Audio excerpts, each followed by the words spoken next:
Assalamualaikum warahmatullahi wabarakatuh. Kemarin kita sudah membahas tentang satuan sudut, yaitu derajat.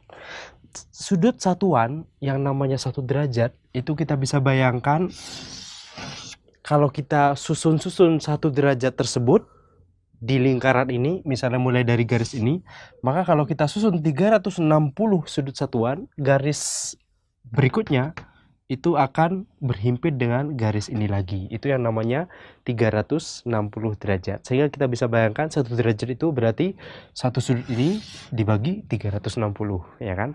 Nah, sekarang Kak Andi ingin membahas tentang bagaimana kalau satu derajat misalnya besarnya itu sekecil ini misalnya. Ini kira-kira saja Kak Andi besarkan supaya bisa kita bayangkan dengan jelas. Anggaplah ini sudut satuan 1 derajat, walaupun ini sangat besar sebenarnya. Ini 1 derajat. Nah, sekarang adik-adik, seperti halnya dipanjang. Misalnya kalau kita gambarkan garis lagi, kita ingin menghitung jarak ini dan titik itu, maka kita katakan, kita bandingkan dengan jarak satuan, 1 cm. Namun, ada kalanya titik yang atau jarak yang ingin kita ukur itu sangat dekat. Sehingga kalau kita bandingkan dengan 1 cm, wah ini kurang akurat ini Kak. Ini mungkin setengah senti. Tapi kita ingin lebih akurat lagi, gimana caranya?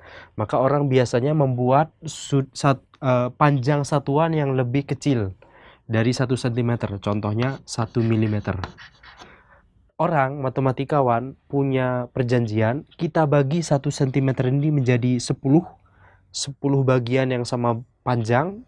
Kita katakan bagian 1/10 dari sentimeter itu sebagai 1 mm. Mungkin ya adik-adik bisa bayangkan sendiri, ini tentunya tidak akurat. Panjangnya sekecil itu misalnya. Ini adalah 1 mm. Sehingga kita bisa mengukur panjang dua titik ini dengan panjang satuan yang baru, yaitu satuan milimeter. Nah, sama halnya dengan sudut. Kalau kita ingin misalnya ada dua lampu dari sebuah mobil yang sama, misalnya ini lampu di mobil, kemudian tampak atas gitu ya. Kemudian kita di sini kita melihat pada kedua lampu secara bersamaan, maka tentunya sudut pandang mata kita akan terarah pada kedua lampu ini. Kita katakan sudut ini kecil sekali. Bisa jadi sudut ini lebih kecil dari 1 derajat, bisa jadi. Nah, gimana caranya untuk menyatakan sudut yang kecil ini lebih kecil dari 1 derajat dengan sudut satuan supaya akurat? Tentunya kalau kita pakai 1 derajat, sama halnya ketika pakai 1 cm, untuk kasus ini akan tidak akurat adik-adik. Maka akhirnya matematikawan memperkenalkan sudut satuan baru yang namanya menit. 1 derajat itu 60 menit, simbolnya seperti itu.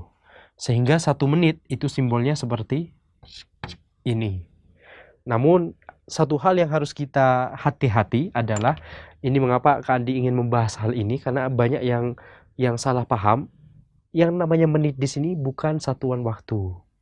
Yang namanya menit di sini adalah satuan sudut, di mana 60 menit, 60 dari satu satuan sudut yang kita namakan menit itu, simbolnya aksen seperti ini, itu adalah 1 derajat. Maka 1 menit, kalau kita bicara sudut, bukanlah 1 menit dalam masalah waktu. Kemudian kalau kita masih kurang puas dengan satu menit, satu satuan sudut yang besarnya 1 menit, kita juga memiliki satuan lain yang namanya detik. 60 detik disimbolkan dengan 60 double aksen.